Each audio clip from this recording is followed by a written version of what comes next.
الحمد للہ الحمد للہ الذی کفی وسلام علی عبادہ الذین اصطفی خصوصاً علی افضلہم وخاتم النبیین سید الانبیاء والمرسلین سیدنا و مولانا محمد الامین وعلی آلہ الطیبین الطاہرین واصحابہ الکرام اجمعین اما بعد قال اللہ تبارک و تعالی جل شانہ فی کلامہ المجید اعوذ باللہ من الشیطان الرجیم یا ایہا الذین آمنوا اتقوا اللہ وابتغوا الیہ الوسیلۃ وجاہدوا فی سبیلہ لعلکم تفلحون صدق اللہ مولانا العظیم وبلغنا رسولہ النبی الامین المتین الکریم ونحن على ذلك لمن الشاهدين والشاكرين والحمد لله رب العالمين بلغ العلا بكماله كشف الدجى بجماله حسنت جميع خصاله صلوا عليه وآله. حاضرین محترم، اللہ تعالیٰ کے فضل و کرم سے سورۃ المائدہ کے 5 رکوع جو 34 آیات پر مشتمل تھے مکمل ہوئے. آج انشاءاللہ تعالیٰ رکوع نمبر 6 کا آغاز ہوگا جس میں 9 آیتیں ہیں. وقت اجازت اگر دے تو انشاءاللہ پوری 9 آیات کی تلاوت ضرور ہوگی. بیچ میں کچھ اگر مسائل تفصیل طلب رہے تو پھر انشاءاللہ تبارک و تعالی 6 آیات آج اور 3 آیات انشاءاللہ تعالی آنے والے اتوار کی ہم کوشش کریں گے. اب ایک پس منظر آپ دیکھیے گا کہ لگ بھگ 4 رکوع سے اللہ تبارک و تعالیٰ نے بنی اسرائیل کا تذکرہ شروع کیا. خطاب ہو رہا ہے اے بنی اسرائیل، اے بنی اسرائیل، اے بنی اسرائیل، اور ان کے حوالے سے بیان ہوا کہ انہیں بیت المقدس کی طرف رجوع کرنے کا اللہ تبارک و تعالیٰ نے حکم دیا. باضابطہ جہاد کا اللہ تبارک و تعالیٰ نے انہیں احکام جاری کیا. پھر اس کے بعد اللہ تبارک و تعالیٰ نے انہیں حضرت حابیل اور قابیل کا واقعہ بھی یاد دلایا جو پچھلے اتوار ہوا، پورا 1 رکوع، اور اس میں قتل ناحق پر اللہ تبارک و تعالیٰ کی کس قدر ناراضگی ہے یہ بھی بیان کیا گیا. اسی سلسلے کا ایک حصہ آج کا رکوع ہے جس کی آپ تلاوت کریں، ترجمہ پڑھیں تو انشاءاللہ تعالیٰ سمجھ میں آئے گا. یہاں اللہ تبارک و تعالیٰ نے اس رکوع میں اہل ایمان سے خطاب کیا اور انہیں کچھ نصیحتیں فرمائی، اللہ کا قرب حاصل کرنے کے کچھ ذرائع بتائے. ٹھیک ہے، اور اس کے بالکل بعد جو ہے تعزیرات شریعت میں سے، تعزیرات قانون شریعت میں سے اللہ تبارک و تعالیٰ نے سرقہ کی سزا بیان فرمائی، چوری کی سزا کیا ہے وہ بیان فرمائی. اور اس کے بعد اپنے حبیب کریم صلی اللہ تعالیٰ علیہ وسلم کو یہ تسلی عطا فرمائی کہ منافقین اور دشمنان اسلام آپ کا اور دین اسلام کا کچھ بگاڑ نہیں سکتے. یہ اس رکوع کا مضمون ہے. آپ دیکھتے ہیں پچھلا مضمون پورا کا پورا قتل ناحق پر تھا، قتل عمد پر تھا، لیکن اب اللہ تبارک و تعالیٰ نے اہل ایمان سے خطاب کیا ہے. ربط بڑا گہرا ہے اس سلسلے میں، اور آپ تلاوت کریں تو انشاءاللہ تعالیٰ بات سمجھ میں آسانی سے آئے گی.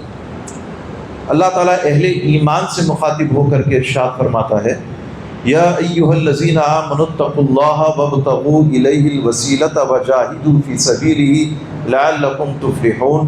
اے ایمان والو، اللہ سے ڈرو اور اس کی بارگاہ میں وسیلہ تلاش کرو اور اس کی راہ میں جہاد کرو تاکہ تم کامیاب ہو جاؤ.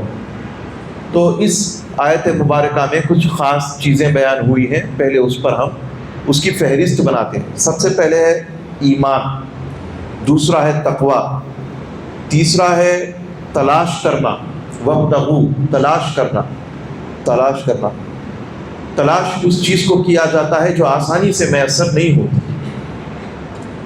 یا تلاش اس چیز کو کیا جاتا ہے جو آپ کے آس پاس موجود نہ ہو. اس کے بعد وسیلہ چوتھا. اس کے بعد جاہدو یعنی جہاد کرنا، اس کے معنی بھی پڑھیں گے. اور اس کے بعد سبیل ہی یعنی اس کے راستے میں، اس کے راستے میں، سبیل ہی اس کا راستہ کیا ہے. اور اس کے بعد تفلحون یعنی کامیابی۔ یہ 7 چیزوں کا تذکرہ ایک آیت میں ہوا ہے، اس پر ہمیں تھوڑا سا توجہ دینے کی ضرورت ہے۔ اللہ تعالیٰ ارشاد فرماتا ہے یا ایھا الذین آمنو، اے ایمان والو۔ تو وہ لوگ جو اللہ پر، اس کے رسول پر ایمان لائے اور انہوں نے سب سے پہلے اپنے کفر سے، شرک سے اور ان تمام جہالت کی رسومات سے توبہ کی جو انہیں کفر کے دہلیز کے باہر اندر دھکیلتی تھی، اور پھر دائرہ اسلام کے اندر وہ آ گئے، یہ ایمان والے ہیں۔ لیکن صرف زبانی طور پر ایمان لانا کافی نہیں ہے، ایمان کے کچھ اپنے تقاضے بھی ہیں۔ زبانی طور پر ایمان لانا کافی نہیں ہے، بلکہ ایمان کے اپنے کچھ تقاضے، کچھ ڈیمانڈس ہوتے ہیں ایمان کے اپنے۔ ایسا نہیں کہ بس میرے آئیڈینٹی کارڈ پر مسلمان ہے تو پھر قبر میں وہ آئیڈینٹی کارڈ منکر نکیر کو بتا دوں دیکھو بھائی مسلم لکھا ہوا ہے، یا میدان محشر میں وہ آپ کا آدھار کارڈ یا آئی ڈی کارڈ بتا دوں۔ نہیں، آپ سے نمازیں بھی پوچھی جائیں گی، آپ سے سوال بھی ہوگا آپ کی جوانی کے تعلق سے، آپ سے سوال بھی ہوگا تقویٰ طہارت کے بارے میں، آپ سے سوال ہوگا آپ کی تجارت کے بارے میں، آپ سے سوال ہوگا آپ کے اعمال کے بارے میں، کسی سے لیا ہو وہ بھی سوال ہوگا، کسی کا کچھ قبضہ کیا ہو تو وہ بھی سوال ہوگا۔ تو ایمان کے اپنے کچھ تقاضے ہیں۔ تو یا ایھا الذین آمنو، پھر تقاضا۔ قرآن اگر ہم مکمل طور پہ خلاصہ اگر اس کا لیں ایمان کے حوالے سے، جہاں جہاں ایمان کا تذکرہ ہوا ہے یا تو اعمال تذکرہ سے، اعمال صالحہ سے جوڑ دیا گیا ہے، یا تو تقویٰ سے جوڑا گیا ہے، یا تو اعمال صالحہ سے جوڑا ہے۔ اچھے کام کرو ایمان والو، اچھے کام کرو، چاہے وہ چھوٹا ادنا سا ہی اچھا کام کیوں نہ کرو، اچھے کام کرو۔ اچھا کام کرنا تمہارے ایمان کے ساتھ متصل ہے۔ اور کہیں ہم پڑھیں گے تقویٰ، اتقوا اللہ، اتقوا اللہ، قرآن مجید میں جا بجا ایمان کے ساتھ جوڑ دیا گیا ہے تقویٰ، جوڑ دیا گیا ہے تقویٰ۔ اسی لیے تو میں کہتا ہوں ایمان کی حفاظتی حصار کا نام تقویٰ ہے۔ کیا ہے بولیے؟ ایمان کی حفاظتی حصار کا نام تقویٰ ہے۔ آپ گولڈ لیتے ہیں، ڈائمنڈ لیتے ہیں، پلیٹینم لیتے ہیں، یا کوئی بڑا جوہر لیتے ہیں، تو آپ اسے اپنے گھر کے ڈائننگ ٹیبل پر یا اسے کچن کے کسی ریک میں نہیں رکھتے، یا آپ اپنے دروازے کی چوکھٹ میں یا ڈرائنگ روم کے ٹیبل پر نہیں رکھتے، آپ اسے خاص لاکر میں رکھ کر کے لاک کرتے ہیں۔ بولیے کرتے نہیں کرتے؟ تو جو قیمتی چیز ہوتی ہے اس کی اپنی ایک سیکیورٹی ہوتی ہے جو ضروری ہے، ورنہ وہ قیمتی چیز کا سرقہ ہوگا۔ وہ قیمتی چیز کیا ہے؟ دنیا کی سب سے قیمتی چیز ایمان ہے، اور ایمان کی جو سیکیورٹی ہے وہ تقویٰ ہے۔ بغیر تقویٰ کے ایمان محفوظ نہیں رہتا۔ اسی لیے تو قرآن مجید میں ہم آگے پڑھیں گے یا ایھا الذین آمنوا اتقوا اللہ حق تقاتہ ولا تموتن الا وانتم مسلمون۔ اے ایمان والوں، اللہ سے ڈرو جیسے اس سے ڈرنے کا حق ہے، تقویٰ کرو جیسے اللہ سے تقویٰ کرنے کا حق ہے، اور ہرگز نہ مرو جب تک کہ تم مسلمان نہ رہ جاؤ۔ حالت مسلمانی میں مرو، تو حالت مسلمانی میں مرنا ہے تو تقویٰ ضروری ہے۔ اللہ تعالی ہم سب کا خاتمہ بالخیر فرمائے۔ لیکن جان لیجئے گا محنت بھی ضروری ہے، تقویٰ بھی ضروری ہے۔ تو ایمان کے بعد تقویٰ۔ تقویٰ کیا ہے؟ اللہ کا حکم ہے اے ایمان والوں تقویٰ اختیار کرو۔ تو تقویٰ کیا ہے میرے عزیز دوستوں؟ تقویٰ کا معنی ہوتا ہے اپنے نفس کو ہر اس چیز سے روکنا جس سے اللہ تبارک و تعالیٰ نے منع کیا، جس سے اسے حقیقت میں نقصان پہنچتا ہے، اپنے نفس کو اس چیز سے روکنا، اس پر صبر کرنا، اس کا نام ہے تقویٰ۔ تقویٰ کہتے ہیں اس چیز کو صبر کرنا، اپنے نفس کو روگردانی سے روکنا، اللہ کی نافرمانی سے روکنا، یہ ہو گیا تقویٰ۔ اللہ نے فرمایا یا ایھا الذین آمنوا اتقوا اللہ، لیکن آگے بیان اور ہے، پوری بات سننی چاہیے، آگے بیان اور ہے۔ اس کے بعد ارشاد فرمایا وابتغوا الیہ الوسیلۃ، وابتغوا الیہ الوسیلہ، وابتغوا یعنی تلاش کرو، وابتغوا ابتغاء کے معنی تھے، آپ سورۃ الجمعہ میں بھی آپ پڑھتے ہیں کیا ہے؟ وابتغوا من فضل اللہ، اللہ کے فضل میں سے تلاش کرو۔ کیا؟ رزق، روٹی روزگار اللہ کے فضل سے تلاش کرو، زمین پہ پھیل جاؤ اور اللہ کا رزق تلاش کرو۔ وابتغوا یعنی اللہ نے تو رکھ دیا ہے وہ، لیکن تلاش تمہیں کرنا ہے، تھوڑی سی جدوجہد اس میں کرنا ہے، تھوڑا سٹرگل کرنا ہے اور اس کو تلاش کرنا ہے۔ وَابْتَغُوا إِلَيْهِ الْوَسِيلَہ، الیہ کا معنی ہوتا ہے اس کی طرف، الیہ کا معنی ہوتا ہے اس کی طرف، الیہ الوسیلۃ، اس کی طرف کوئی وسیلہ تلاش کرو، وسیلہ تلاش کرو۔ دیکھیں پہلے تو فرمایا ایمان، پھر فرمایا تقوی، اس کے بعد فرمایا وسیلہ تلاش کرو، ایمان تقوی۔ تو پتہ چلا تقوی کی ضرورت ہے ایمان کو، اور وسیلے کی ضرورت ہے تقوی۔ ترتیب تو یہی بتاتی ہے، وسیلے کی ضرورت ہے تقوی کو، یعنی کہ آپ غور کرتے ہوں گے تقوی بھی ہمیشہ برقرار نہیں رہتا۔ تقوی بھی، آپ مسجد میں ہیں تو آپ کا تقوی اور ہوگا، ایک الگ لیول، ایک الگ فریکوینسی پہ ناچ رہا ہے تقوی۔ آپ مسجد سے گھر کی طرف جائیں، گر گئی فریکوینسی، گھر سے دوستوں کی طرف جائیں اور گر گئی ویلیو تقوی کی، اور گر گئی، دوستوں سے اور بگڑے ہوئے دوستوں میں جائے، اور میں آپ کی بات نہیں کر رہا، ایک عام بات کر رہا ہوں، ایک عام بات۔ یہ تقوی ہمیشہ رہنے والی کیفیت کا نام نہیں ہے، تقوی مقام نہیں ہے، تقوی کیفیت ہے جو چڑھتی اور اترتی رہتی ہے۔ تو اگر آپ اس تقوی کو مینٹین کرنا چاہتے ہو تو وسیلہ اختیار کرو، اس تقوی کو ایک معیار پر، ایک مقام پر رکھنا چاہتے ہو۔ بزرگان دین نے 3 کیفیات بیان کی ہیں تصوف کی کتابوں میں، حال، کیفیت اور مقام۔ حال اسے کہتے ہیں جس کیفیت پر آپ رہتے ہیں، کیفیت اس چیز کو کہتے ہیں کہ جس میں رد و بدل آتا ہے، بڑھتی، کبھی بڑھ جاتی ہے اور کبھی کم ہو جاتی ہے، اور مقام اس کو کہتے ہیں کہ جس پر آ کر کے کیفیت ٹھہر جائے، ایک بلند مقام جس پر کیفیت ٹھہر جائے، اسے کہتے ہیں مقام۔ حضور صلی اللہ علیہ وسلم کی بارگاہ میں ایک صحابی، اور اس کی یا رسول اللہ حنظلہ غالباً نام تھا، منافق ہو گیا۔ آقا کریم علیہ السلام نے فرمایا ماجرا کیا ہے؟ انہوں نے کہا آپ کی صحبت میں جو بیٹھتا ہوں تو کیفیت اور ہوتی ہے، گھر جاتا ہوں تو کیفیت اور ہوتی ہے، گھر جاتا ہوں تو کیفیت، آپ کی صحبت میں رہتا ہوں تو ایمان جگمگاتا ہے، گھر جاتا ہوں تو وہ کیفیت نہیں ہوتی۔ حضور علیہ السلام نے ارشاد فرمایا یہ منافقت تو نہیں ہے، یہ منافقت تو نہیں ہے، کیفیت اسی کو کہتے ہیں، لیکن اگر تو اسی کیفیت پر برقرار رہے، یعنی مقام اسی کیفیت پر برقرار رہے کہ جو کیفیت تیری میری اپنی صحبت میں ہے، تو تو گھر جائے گا اس کیفیت کے ساتھ، تو فرشتے مصافحہ کرنے کے لیے آئیں گے، تجھے فرشتے تجھ سے مصافحہ کرنے کے لیے آئے۔ اچھا یہ کیا ہے؟ اس کو کہتے ہیں مقام۔ تو کون نہیں چاہتا کہ اس کا تقوی برقرار رہے؟ آپ نے سیکیورٹی ایمان کی تقوی کو کہا، لیکن اور آگے اگر آپ جائیں تو اس تقوی کی سیکیورٹی کا نام ہے وسیلہ۔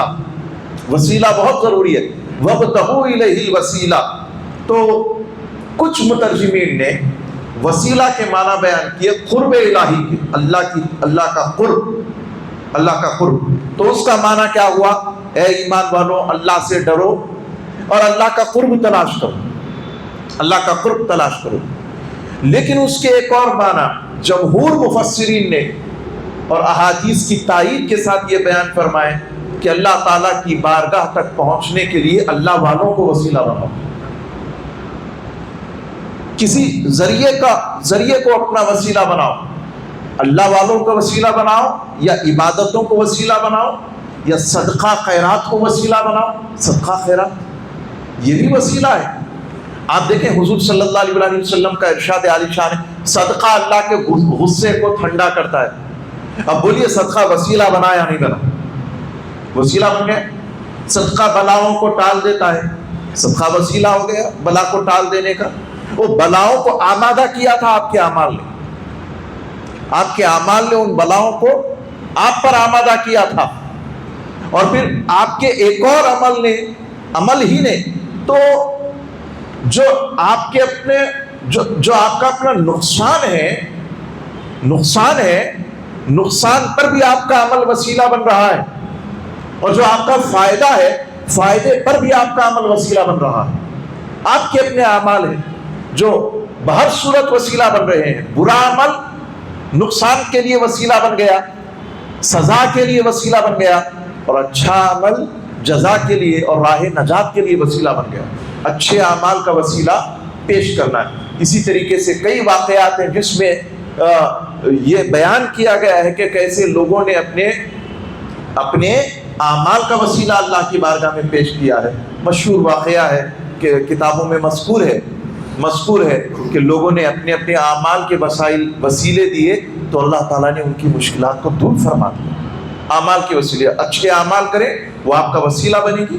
اسی طریقے سے آپ دیکھیے گا اور آپ آگے بڑھیں، صحابہ کرام حضور صلی اللہ علیہ وسلم کے وسیلے سے دعا کرتے تو بارش ہوتی۔ یہ بخاری شریف کی حدیث ہے۔ حضور صلی اللہ علیہ وسلم کے وصال کے بعد جب بارش نہیں ہوئی تو صحابہ کرام نے حضرت عباس بن عبد المطلب کو اپنے سامنے بٹھایا اور حضرت عمر رضی اللہ تعالیٰ امیر المؤمنین نے دعا کی، اے اللہ ہم تیرے نبی کو وسیلہ بنا کر دعا کرتے تھے، اب تیرے نبی کے چچا کو وسیلہ بنا رہے ہیں، بارش نازل فرما۔ اور حضرت انس بن مالک رضی اللہ تعالیٰ عنہ فرماتے ہیں اس دعا کے بعد فوراً بارش ہوتی، فوراً بارش۔ نبی کا وسیلہ، نبی کے چچا کا وسیلہ، نبی کا وسیلہ اور نبی کے چچا کا وسیلہ۔ آپ مجھے بتائیے حضرت خالد بن ولید حضور کے منہ مبارک کو اپنی ٹوپی میں رکھتے ہیں، وسیلہ بنا رہے ہیں۔ صحابہ کرام حضور کے منہ مبارک کی تعظیم کرتے ہیں، اس کو وسیلہ بناتے ہیں۔ اور آگے بڑھیں، اور آگے بڑھیں، حضرت سیدہ عائشہ صدیقہ رضی اللہ تعالیٰ عنہ سے روایت ہے کہ نبی کریم صلی اللہ علیہ وسلم کے وصال کے بعد بارش نہیں ہوتی تھی، بارش نہیں ہوتی تھی تو کچھ لوگ حاضر ہوئے، عرض کیا بی بی حضور کی بارگاہ میں عرض کرتے ہیں، اب آپ کی بارگاہ میں عرض کریں کیا کریں؟ سیدہ عائشہ نے فرمایا کہ تم چھت مبارک، مزار پاک پر جو چھت ہے اس میں ایک شغاف ڈال دو، بادل حضور کی مزار کی زیارت کرنے کے لیے آئیں۔ سبحان اللہ۔ اچھا، خود حضور اکرم صلی اللہ علیہ وسلم نے اس کی اجازت مرحمت فرمائی ہے۔ کیا فرمایا حضور صلی اللہ علیہ وسلم؟ طبرانی شریف کی حدیث ہے، نبی کریم صلی اللہ علیہ وسلم کی بارگاہ میں، اچھا یہ صحاح ستہ کی حدیث ہے، آپ کی بارگاہ میں حاضر ہوئے حضرت عثمان بن حنیف کی مشہور روایت، ایک نابینا صحابی حاضر ہوئے، عرض کرتے ہیں رسول پاک صلی اللہ علیہ وسلم میں میری بینائی کے لیے دعا کیجیے۔ حضور نے فرمایا تو نابینا رہے تو تیرے لیے بہتر ہے۔ پھر عرض کرتے ہیں نہیں نہیں، آپ دعا کریں کہ میری بینائی واپس آئے۔ حضور علیہ السلام نے ارشاد فرمایا ٹھیک ہے، اچھے سے وضو کر کے آؤ، اچھے سے نماز پڑھو۔ نماز کے بعد حضور نے یہ دعا تعلیم فرمائی، اللہم انی اسألک، اے اللہ میں تجھ سے مانگتا ہوں، واتوجہ الیک بمحمد نبی الرحمت، اور تیری بارگاہ میں وسیلہ پیش کرتا ہوں تیرے نبی محمد صلی اللہ علیہ وسلم۔ یا محمد، اب صحابی کہہ رہے ہیں یا رسول اللہ، یہ حضور نے تعلیم دی ہے، اس کے بعد یہ کہو یا محمد، یا رسول اللہ انی قد توجہت بک الی ربی، میں نے آپ کا وسیلہ اپنے رب کی بارگاہ میں پیش کیا ہے، فی حاجتی، میری حاجت کے لیے، حاذہ لتقضی، یہ جو حاجت ہے یہ تاکہ یہ حاجت پوری ہو جائے، لتقضی اللہم فشفعہ فی، اے اللہ اس دعا کو اپنی بارگاہ میں قبول فرما، اس شفاعت کو اپنی بارگاہ میں قبول فرما۔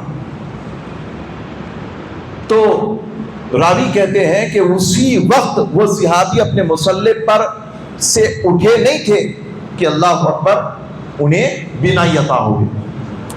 انہوں نے جب اللہ کے رسول کا وسیلہ اللہ کی بارگاہ میں پیش، کیونکہ رسول اللہ صلی اللہ علیہ وسلم سے بڑھ کر پوری کائنات میں، پوری مخلوقات میں، پورے موجودات میں اللہ تبارک و تعالیٰ کو محبوب اور کوئی نہیں۔ سب سے بڑے محبوب رسول اللہ، سب سے بڑے محبوب، اور جب سب سے بڑے محبوب کا وسیلہ پیش کیا گیا تو پھر اللہ تبارک و تعالیٰ نے بینائی عطا فرمائی۔ اسی روایت کی ایک جو ہے اسی روایت کی تخریج امام طبرانی نے اپنی کتاب المعجم الکبیر میں نے کی، اور آپ نے اس میں ارشاد فرمایا کہ کیا ہوا، ایک واقعہ یہ بھی ہوا کہ ایک شخص حضرت عثمان غنی رضی اللہ عنہ کے دور خلافت میں آپ کی بارگاہ میں آتا تھا اور چلا جاتا تھا، یعنی کہ حضرت عثمان غنی سے اس کو بات کرنے کی کوئی صورت نہیں بنتی تھی، حضرت مصروف رہتے تھے یا لوگ ارد گرد رہتے تھے۔ کئی مرتبہ آیا اور مایوس لوٹ گیا کہ امیر المومنین مجھ سے ملاقات نہیں کر رہے۔ عثمان بن حنیف اس کو وہاں دروازے میں ملے، انہوں نے کہا کہ کیا ہوا، تو مایوس نظر آ رہا ہے۔ اس نے کہا کہ حضرت عثمان غنی سے ملنے کے لیے آتا ہوں، وہ ملتے نہیں ہیں مجھ سے، ملتے نہیں ہیں مجھ سے۔ تو اللہ اکبر، انہوں نے یہ دعائے حاجت ان کو تعلیم فرمائی، اور یہ مسجد نبوی میں بیٹھ کر اس شخص نے پڑھی اور حضور کی مزار کی طرف متوجہ ہو کر کے کہا یا رسول اللہ آپ وسیلہ فرمائیں، آپ دعا فرمائیں میرے لیے، میں اللہ کی بارگاہ میں آپ کو وسیلہ بناتا ہوں، آپ کو وسیلہ بناتا ہوں۔ تو اس پر وہ کہتے ہیں کہ اس کے نماز کے بعد جب وہ پہنچا مسجد حضرت عثمان کے دربار میں، تو دربان خود اس کا ہاتھ پکڑ کر کے حضرت عثمان غنی کی طرف لے گیا۔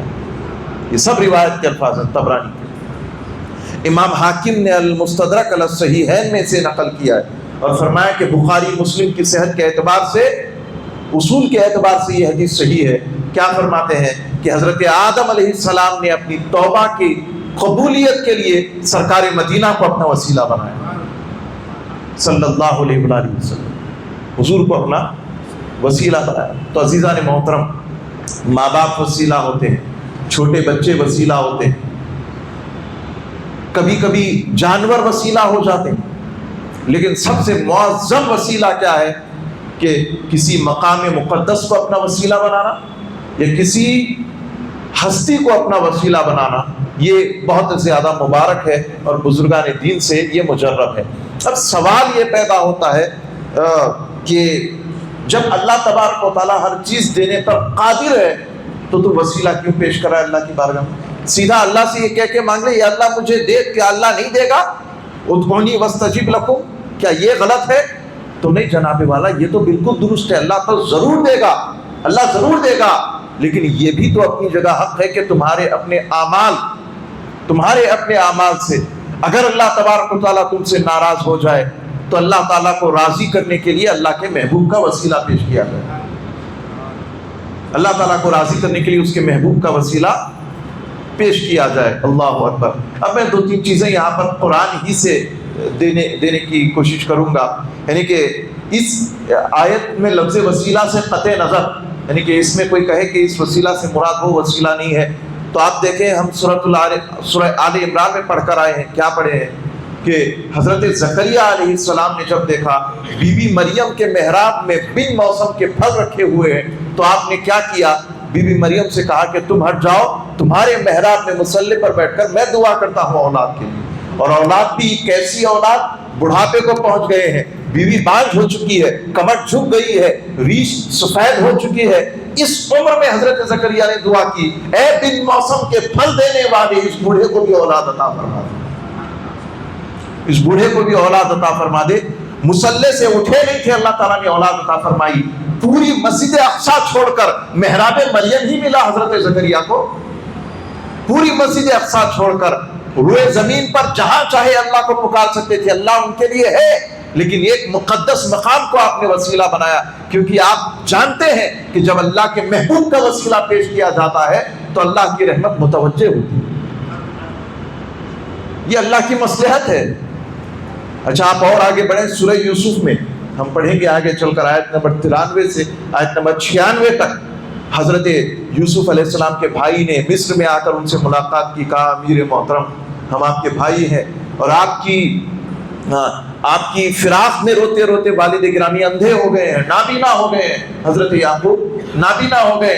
تو حضرت یوسف علیہ السلام نے اپنی قمیص اتار کر کے کہا لے جاؤ میری قمیص ان کے چہرے پہ رکھ دو، اذهبوا بقمیصی ھذا، لے جاؤ یہ قمیص ان کے چہرے پہ رکھ دو۔ اور آیت نمبر 96 میں ہے کہ جب وہ قمیص حضرت یعقوب کے چہرے پر جو ہے رکھی گئی آپ کی بینائی لوٹ آئی۔ اب تو یہ کرامت، یہ معجزہ کیسے ہوا؟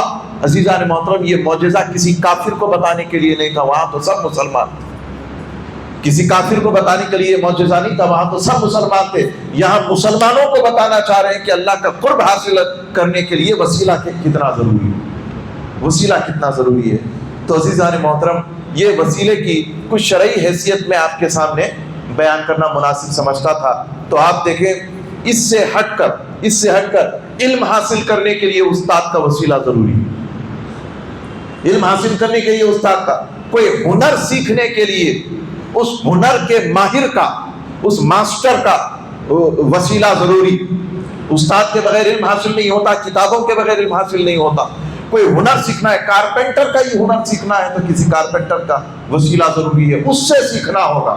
سکھانے والی ذات تو اللہ ہی ہے، نہیں نہیں، تم یہ کہو کہ اللہ ہے نا سکھانے والا، گھر میں بیٹھ جاؤں گا دعا کروں گا اللہ سکھائے گا. نہیں، اللہ نے اسے عالم اسباب بنایا، تمہیں چلنا ہوگا، جا کر کے اسی سے سیکھنا ہوگا، اس کی مدد کے ذریعے تم وہ ہنر سیکھ سکو گے. ٹیلرنگ سیکھنا ہے، کارپینٹر سیکھنا ہے، کمپیوٹر سیکھنا ہے، تمہیں جو بھی سیکھنا ہے استاد کی ضرورت درکار ہے، استاد کی ضرورت درکار ہے. تو محترم حضرات، یہی تو بتانا چاہتا ہوں کہ جب الف با تا فا سیکھنے کے لیے، جب اے بی سی ڈی سیکھنے کے لیے ایک استاد اور ایک ذریعے کی ضرورت ہے، جب قرآن پڑھنے کے لیے ایک استاد کی ضرورت ہے، کمپیوٹر سیکھنے کے لیے استاد کی ضرورت ہے، ڈاکٹر انجینئر بننے کے لیے استاد کی ضرورت ہے، کوئی کار سیکھنے کے لیے ٹرینر کی ضرورت ہے، تو آپ مجھے بتائیے اپنے ایمان کے ساتھ ایک برے نفس کی اصلاح کے لیے کیا مرشد کی ضرورت نہیں ہے؟ نیکوکار بننے کے لیے، تقوی شیار بننے کے لیے کیا مرشد کی ضرورت نہیں ہے؟ تو جس طرح ایک استاد، ایک معلم اپنے ایک سادہ لو طالب علم کو علم کا بحر بنا دیتا ہے، علم کا بحر علم بنا دیتا ہے، ایک سادہ لو کو ایک خالی مشکیزہ کے اندر سمندر بھر دیتا ہے ایک استاد. اسی طریقے سے پیر و مرشد بندہ مومن کو یا اپنے مرید کے اندر تقوی کی دولت بھر دیتا ہے، تقوی سکھا دیتا ہے. مولانا روم کیا فرماتے ہیں؟ ہیچ چیزیں خود بخود چیزیں نہ شد، ہیچ آہن خود بخود تیزے نہ شد، مولوی ہرگز نہ شد مولائے روم، تا غلام شمس تبریزے نہ شد. آپ فرماتے ہیں کہ کوئی چیز خود بخود چیز نہیں بنتی، کوئی تلوار جیسے، کوئی لوہا جیسے خود بخود تلوار نہیں بنتا. تلوار کی دھار ایک بھونڈا لوہا ہے، بلنٹ آئرن ہے، اور آپ دیکھیں تھوڑی دیر کے بعد جب اسے تپایا گیا، جب اسے دھار دی گئی تو اب چمک رہا ہے، دھار بھی آ گئی ہے، اس میں ایک شیپ بھی آ گیا ہے اس میں. تو اس لوہے کو کوئی آگ میں تپانے والا بھی چاہیے. تو انسان کو ایمان کے بڑے منازل تک پہنچانے کے لیے، ولایت کے بڑے منازل تک پہنچانے کے لیے جس دستگیر کی ضرورت ہوتی ہے اسے پیر و مرشد کہا جاتا ہے، اسے پیر و مرشد کہا جاتا ہے. تو مولانا روم کہتے ہیں کہ جو لوہے کو تلوار میں تبدیل کرتا ہے اسے پیر کہتے ہیں، اسے مرشد کہتے ہیں. اور وہ اللہ والے جو حقیقت میں اللہ والے ہیں، جن کا ظاہر و باطن ایک ہے، وہ جو اللہ والے ہوتے ہیں، وہ اللہ والوں کا وسیلہ تلاش کرو، تمہارا تقوی برقرار رہے گا، اور تمہارا تقوی تمہارے ایمان کی حفاظت کرے گا. اب آخری بات یہ عرض کر دوں، بہت ساری شکایتیں آتی ہیں کہ بچے سگریٹ پی رہے ہیں، شراب کے عادی ہو گئے ہیں، ڈرگس اور منشیات کے عادی ہو گئے ہیں، بہرحال بری بری عادتوں میں ملوث ہو گئے ہیں. ڈانٹ جھپٹ کا اثر نہیں ہو رہا، ڈنڈے بنڈے کا اثر نہیں ہو رہا، کسی چیز کا اثر نہیں ہو رہا، کیا کیا جائے؟ تو میں عادلانہ جواب ان کو یہی دیتا ہوں، جواب عادلانہ، عدل کے ساتھ میں ان کو جواب دیتا ہوں کہ کیا کسی کی نصیحت نے انہیں سگریٹ پینے والا بنایا یا کسی کی صحبت نے بنایا؟ تو کہیں گے نصیحت نے نہیں، صحبت نے بنایا. نشے کا عادی صحبت نے بنایا. تو صحبت کا توڑ نصیحت نہیں ہوتی، صحبت کا توڑ زبانی جلا خرچ نہیں ہوتی، صحبت کا توڑ صحبت ہوتی ہے. صحبت کا توڑ کیا ہوتی ہے؟ صحبت ہوتی ہے. گنہگاروں کی صحبت نے اسے گنہگار بنایا، اب اس صحبت سے اٹھا کر کے اسے اللہ والوں کی صحبت میں ڈالو. بزرگان دین کے دامنوں سے وابستہ کرو، ان کی صحبت میں. ایسا نہیں مرید ہوا چھوڑ دیا پھر صحرا میں بھٹکتے ہوئے اونٹ کی طرح بھٹک رہا ہے، ویسا والا مرید نہیں. ویسے مرید تو پیر اور خانقاہ کو بدنام کرتے ہیں، ویسا مرید نہیں. صحبت میں رہنے والا، تزکیہ نفس کرنے والا. تو عزیزان ملت اسلامیہ، یہ شیخ کیا کرتا ہے؟ اپنی صحبت میں اسے اس تقوی کی منزل پر برقرار رکھتا ہے. اور آپ بڑی ذمہ داری کے ساتھ بول رہا ہوں، 1400 سال کی تاریخ اسلام میں پڑھ لیجئے گا، یا پھر 1200 سال کی تصوف کی تاریخ کی کوئی بھی کتاب اٹھا کر کے پڑھیے گا، جو شخص بزرگان دین کی صحبت میں رہتا ہے وہ بھی آگے چل کر اللہ کا ولی بنتا ہے، وہ بھی آگے چل کر اللہ کا ولی ہوا جو ان کی صحبتوں میں رہا، جو ان کی صحبتوں میں رہا. آپ فضیل بن عیاض کو پڑھ لیں، آپ حضرت ابراہیم بن ادہم کو پڑھ لیں، آپ آگے کے بزرگان دین کے واقعات کو پڑھ لیں، آپ حضرت امیر خسرو نظام الدین اولیاء کو دیکھ لیں. ہاں، آپ حضرت امیر خسرو اور حضرت نظام الدین اولیاء کو دیکھ لیں، آپ مولانا روم کو اور حضرت شمس تبریز کو دیکھ لیں، اور آپ نصیر الدین چراغ دہلی اور حضرت گیسو دراز کو دیکھ لیں، آپ کو کیا ملے گا؟ اللہ اکبر۔ تو عزیزان ملت اسلامیہ، صحبت وہ ہے کہ اپنے اثرات ضرور چھوڑتی ہے۔ عطر دینے والے کی صحبت، عطار کی صحبت، عطر بیچنے والے کی صحبت کیا کرتی ہے؟ کیا کرتی ہے؟ وہ عطر نہ بھی لگائے تو آپ اس کی صحبت سے خوشبو لے کے اٹھتے ہیں، خوشبو لے کے۔ تو اللہ والوں کی صحبت وہ وسیلہ ہے جو تقویٰ کو مزید بڑھاوا دیتی ہے۔ اس کے بعد اللہ نے ارشاد فرمایا وَجَاهِدُوا فِي سَبِيلِهِ، اور اللہ کی راہ میں جہاد کرو۔ یہ بھی ایک نصیحت اللہ نے فرمائی۔ جہاد کرنے کا معنی ہے اللہ کی راہ میں جد و جہد کرو، اللہ کی راہ میں جد و جہد کرو۔ حالانکہ یہ جہاد فرض بھی ہے، اور اس کی فرضیت کے اعتبار سے میں نے پچھلی نشستوں میں سب شرائط بیان کر دیے ہیں۔ وَجَاهِدُوا فِي سَبِيلِهِ لَعَلَّكُمْ تُفْلِحُونَ، تاکہ تم کامیاب ہو جاؤ۔ تو کامیاب ہونے والے کون ہیں؟ جن کے پاس یہ پروٹوکول ہے، جن کے پاس یہ سسٹم ہے۔ اس سسٹم کو ضرور گھر جا کے تھوڑا نوٹ کر لیجئے گا، اور ڈیلی دیکھیے گا کہ کیا میں ان چیزوں پہ عمل کر رہا ہوں، کیا میں ان چیزوں پہ عمل کر رہا ہوں۔ جاہدو کا ایک مطلب یہ ہے اپنے نفس کے ساتھ لڑنا، اپنے نفس کے خواہش ہو رہی ہے کہ یہ کھا لوں، وہ کھا لوں، یہ بھی کھا جاؤں، وہ بھی کھا جاؤں، لیکن اپنے نفس کو روکنا نہیں، نہیں رک جا، آج نہیں کل کھائیں گے، کل نہیں پرسوں کھائیں گے، یہ ہڑپ لوں وہ ہڑپ لوں، اپنے نفس کو روکنا نہیں، اللہ کے قانون کے حساب سے کام کریں گے۔ تو یہ ہو گیا جاہدوا فی سبیلہ۔ یہ کچھ چیزوں کو لکھ لیجئے گا، ایمان، تقوی، وسیلہ اور جہاد۔ یہ 3-4 چیزوں کو لکھ لیجئے گا۔ اللہ نے ارشاد فرمایا = تفلحون، یہ 4 چیزیں آ جائیں تو پھر تم فلاح پا جاؤ، وہ تمہاری کامیابی ہے۔ اس کے بعد اللہ تعالیٰ نے ارشاد فرمایا، اب کافروں کا تذکرہ ہو رہا ہے، ایمان والوں کو نصیحت ہوئی، اس کے بعد کفر کا تذکرہ ہوا۔ فرمایا ان الذین کفروا، اور جن لوگوں نے کفر کیا، لو ان لهم ما فی الارض جميعا، اگر ان کے قبضے میں روئے زمین کی تمام چیزیں ہوں، یعنی کہ پوری روئے زمین ان کے قبضے میں ہو کفر کرنے والوں کی، ومثلہ معہ، اور اسی کی طرح اور بھی کئی چیزیں ہوں اس کے ساتھ، یعنی کہ روئے زمین کی ساری چیزیں اور اس سے بھی زیادہ کئی چیزیں ہوں، لیفتدوا بہ من عذاب یوم القیامہ، اور اگر وہ فدیے کے طور پر پیش کریں، یا اللہ یہ سب لے لے ہمیں عذاب نہ دے، یا اللہ ہم فدیہ دیتے ہیں یہ ساری چیزیں اور ہمیں عذاب نہ دے، ما تقبل منہم، ان کا کچھ قبول نہیں کیا جائے گا، ان سب سے کچھ قبول نہیں کیا جائے گا، یعنی کہ روئے زمین کی ساری چیزیں ان کے پاس ہوں اور اس سے بھی زیادہ کئی چیزیں اس کے ساتھ ہوں، اللہ کی بارگاہ میں قیامت میں آ کے یہ کہیں یا اللہ دوزخ میں نہ ڈال، ہمیں فدیے کے طور پہ ساری چیزیں لے لے، ما تقبل منہم، ان سے وہ قبول نہیں کیا جائے گا، ولہم عذاب علیم، اور انہیں دردناک عذاب دیا جائے گا۔ یہ کافروں کا یہ ساری باتیں بنیادی ہیں، ہم پہلے بھی ڈسکس کر چکے ہیں کہ کافروں کے لیے قیامت میں کوئی پناہ نہیں ہوگی، ان کا ٹھکانہ ہمیشہ ہمیشہ کے لیے دوزخ ہوگا۔ یریدون ان یخرجوا من النار، وہ یہ چاہیں گے کہ کسی طرح دوزخ سے نکل جائیں، وما هم بخارجین منہا، اور وہ اس سے نہیں نکل سکیں گے۔ یہ بھی اللہ تعالیٰ ارشاد فرمایا، وہ نکلنا چاہیں گے لیکن اس سے نہیں، ہو سکتا ہے کہ وہ راستے بنانے کی کوشش کریں دوزخ میں، ہو سکتا ہے کہ وہ کسی کو منانے کی کوشش کریں، عذاب کے فرشتوں کو کہنے سفارش کر اللہ کی بارگاہ میں، وہ کچھ کرنے کی کوشش کریں گے لیکن وہ نکلنے کا راستہ انہیں کوئی نہیں ملے گا۔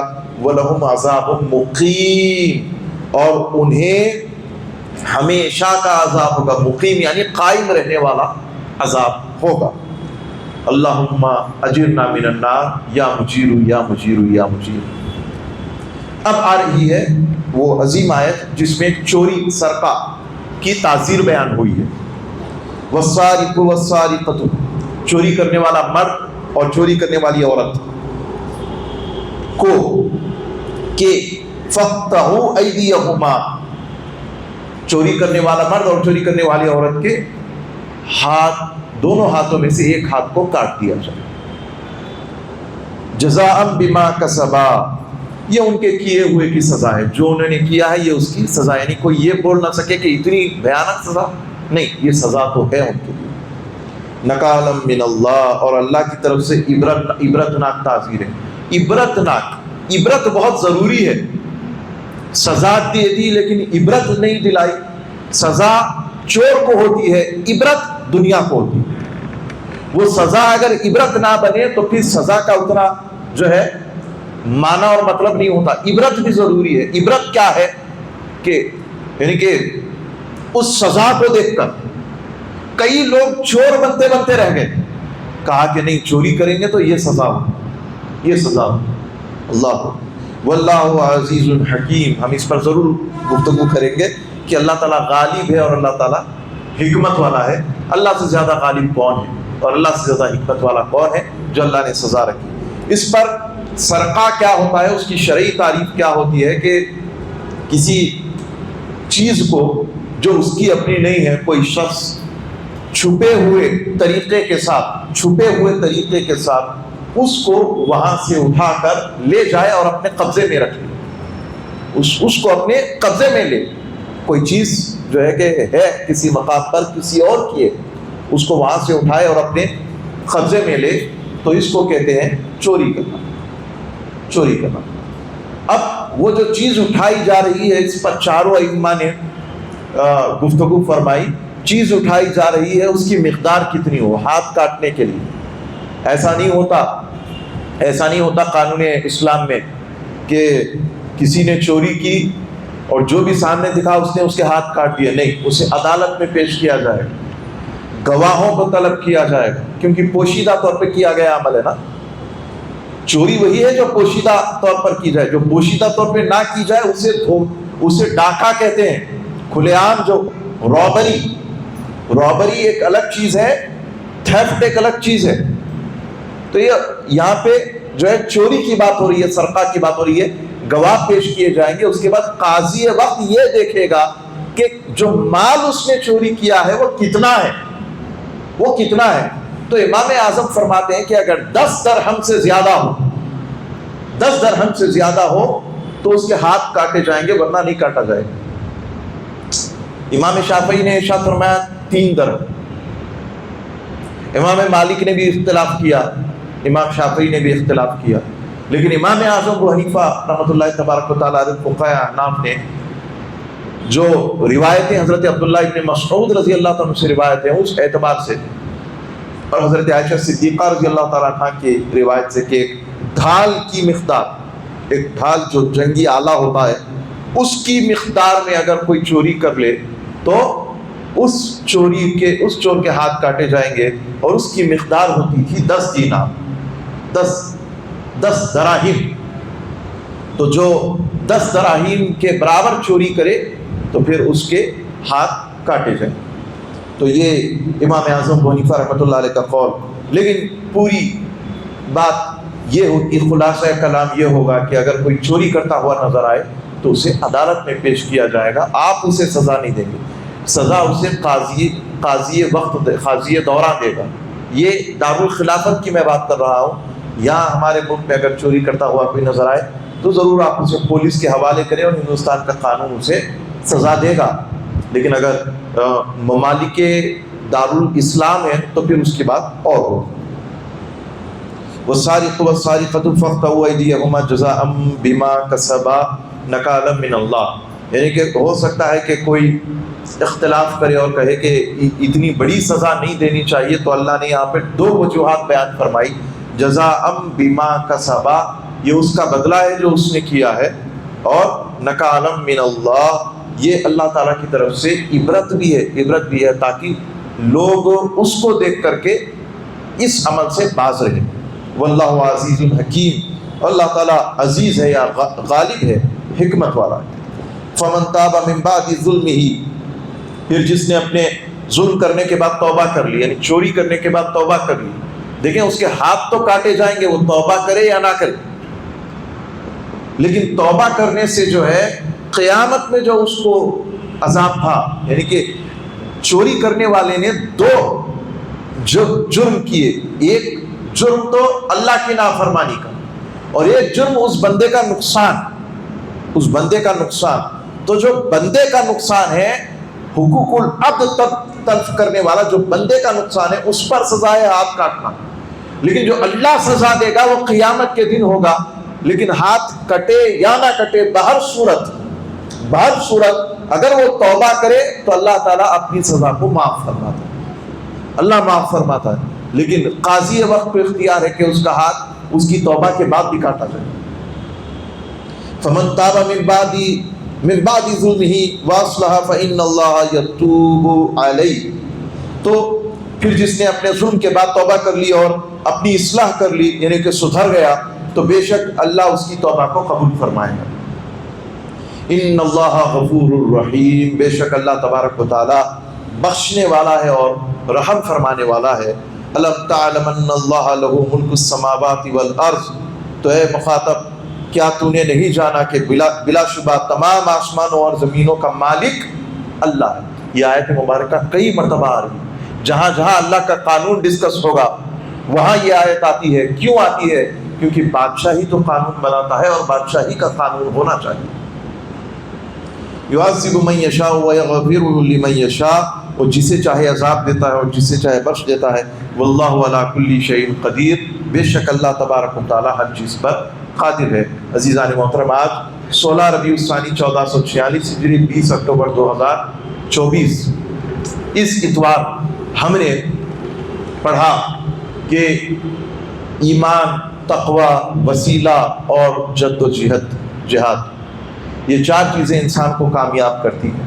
اور کفار اگر پورا فدیہ بھی پیش کریں روئے زمین کا تو بھی ان کا فدیہ قبول نہیں کیا جائے گا. اس کے بعد صدقہ کیا ہوتا ہے اس کی ہم نے تعریف آپ کے سامنے رکھی، اس کی اپنی مقدار آپ کے سامنے رکھی. اور صدقہ جو سارق ہوتا ہے، سارق یعنی چوری کرنے والا جو ہوتا ہے، یا مرد ہو یا عورت، اس کی ایک ہی سزا ہے، مرد ہو یا عورت ہو. اور زمانہ جاہلیت میں بھی سزا تھی، ایسا نہیں کہ قرآن نے اس سزا کو پہلے بیان فرمایا. نزول قرآن سے پہلے بھی یہی سزا تھی کہ ہاتھ کاٹے جاتے تھے. اور پھر قانون شریعت نے اسی سزا کو برقرار رکھا. کون سا ہاتھ کاٹا جائے اس پر اختلاف ہے. اور پھر اس کے بعد پھر چوری کرے تو حکم ہے کہ اس کا ایک پاؤں کاٹا جائے. اس کے بعد پھر چوری کرے تو پاؤں کاٹا جائے اور اسے دنیا کے لیے عبرت بنا دیا جائے. اور ہم نے آج کے درس کا خلاصہ یہ بھی نکالا من اللہ، عبرت بہت ضروری ہے، سزا میں عبرت بہت ضروری ہے. عبرت کے بغیر سزا بے مطلب ہے. اور عبرت جو ہے معاشرے کو سدھارنے میں ایک بڑا کردار ادا کرتی ہے. یہ ساری چیزیں آج کے اس درس میں آئی. 6 آیتیں پڑھی ہیں ہم نے اور 3 آیات انشاءاللہ تعالیٰ اس کو جوڑ کر آنے والے رکوع کے ساتھ ہم آنے والے اتوار پڑھنے کی کوشش کریں گے. اللہ تعالیٰ مجھے اور آپ کو کہنے سننے زیادہ عمل کرنے کی توفیق عطا فرمائے، رحم و کرم کا معاملہ فرمائے برحمتک یا ارحم الراحمین. والحمد للہ.